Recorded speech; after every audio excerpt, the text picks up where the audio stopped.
ഏവരെയും പുതിയൊരു വീഡിയോയിലേക്ക് ഞാൻ സ്വാഗതം ചെയ്യുകയാണ്.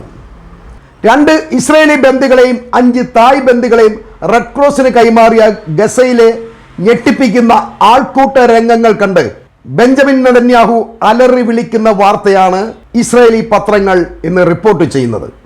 അടുത്ത ബന്ദി കൈമാറ്റങ്ങളിൽ ഈ ആൾക്കൂട്ടം ആവർത്തിക്കുന്നത് തടയണമെന്നാണ് മധ്യസ്ഥരോട് നെതന്യാഹു ആവശ്യപ്പെട്ടിരിക്കുന്നത്. ഹമാസിന്റെ നേതൃത്വത്തിലുള്ള ഈ സംഘടിപ്പിക്കൽ ഇസ്രായേലിന്റെ പരാജയത്തിന്റെയും നാണക്കേടിനെയും കൂടുതൽ അപമാനിക്കുന്നു എന്ന ചിന്തയാണ് നെതന്യാഹുവിനെ ഇത്രയധികം കോപാകുലനാക്കുവാൻ കാരണം. ബന്ദി കൈമാറ്റങ്ങൾക്കൊപ്പം നടക്കുന്ന ഗസയിലെ ആഘോഷങ്ങളും ജനങ്ങളുടെ ഈ ഒത്തുചേരലിലും ഒന്നും ചെയ്യാൻ കഴിയാതെ സയനിസ്റ്റുകളുടെ നെഞ്ച് പൊട്ടിക്കുന്ന നിസ്സഹായ അവസ്ഥയിൽ ഇസ്രായേൽ തടവറയിലുള്ള പലസ്തീൻ സുരക്ഷാ തടവുകാരുടെ മോചനം വൈകിപ്പിച്ചുകൊണ്ടാണ് നെതന്യാഹു ഇപ്പോൾ ഇതിന് പകരം വീട്ടുന്നത് എന്നാണ് എടുത്തു പറയേണ്ടത്.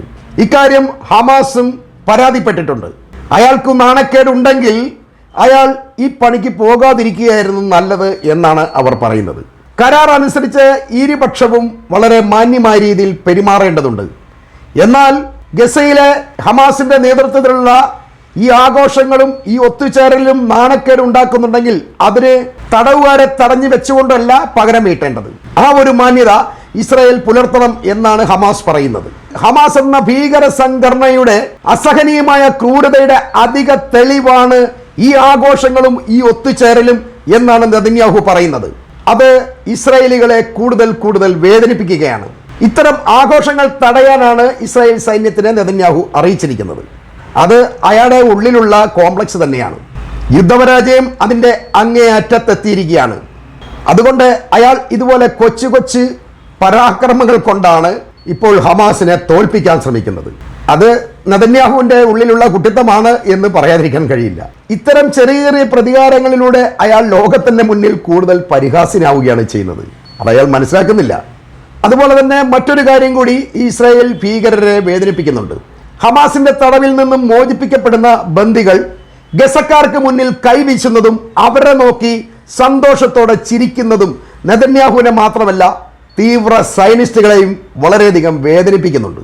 ബന്ദികൾ ക്രൂരമായ മർദ്ദനത്തിനും പട്ടിണിക്കും ബലാത്സംഗത്തിനും ഇരയായി മരണത്തിന്റെ വക്കിലാണെന്നുള്ള ഇസ്രായേലിന്റെ പ്രചാരണത്തിന് വിരുദ്ധമായി ബന്ദികൾ പരിക്കുകളൊന്നുമില്ലാതെ നല്ല വസ്ത്രം ധരിച്ച് വളരെയധികം ആരോഗ്യത്തോടെയും സന്തോഷത്തോടെയും പ്രത്യക്ഷപ്പെടുന്നത് ഇസ്രായേലി പ്രചാരണത്തിൻ്റെ വിശ്വാസ്യതയെ ചോദ്യം ചെയ്യപ്പെടുന്നത് കൊണ്ടാണ് ഇവരെ ഇത്രയധികം ഇക്കാര്യം വേദനിപ്പിക്കുന്നത്. നാണക്കേടിൻ്റെ പരമപീഠത്തിൽ കഴിയുന്ന നെതന്യാഹു ബാക്കിയുള്ള ബന്ദികളെ തിരികെ കിട്ടിയില്ലെങ്കിലും കുഴപ്പമില്ല, ഗസ വീണ്ടും ആക്രമിക്കണം എന്നുള്ള നിലപാട് സ്വീകരിക്കുന്ന ആളാണ്.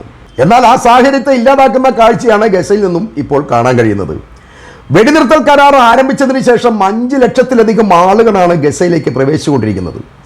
20 കിലോമീറ്ററിലധികം നടന്നും കൂടാതെ ഇരുചക്ര വാഹനങ്ങളിലും മറ്റു വാഹനങ്ങളിലുമായി അത്യധികം ആഹ്ലാദത്തോടെയാണ് പിറന്ന നാട്ടിലേക്ക് ഓരോരുത്തരും എത്തുന്നത്.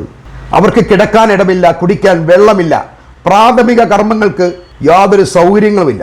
അതുതന്നെയെല്ലാം മരണം ചൂഴ്ന്നു നിൽക്കുന്ന മൃതദേഹങ്ങളുടെ മടുപ്പിക്കുന്ന ദുർഗന്ധമുള്ള ഗസയുടെ സാഹചര്യങ്ങളെ വിലയിരുത്താതുള്ള ഈ ജനങ്ങളുടെ വരവ് ഇസ്രായേലിനെ ഞെട്ടിപ്പിച്ചിരിക്കുകയാണ്.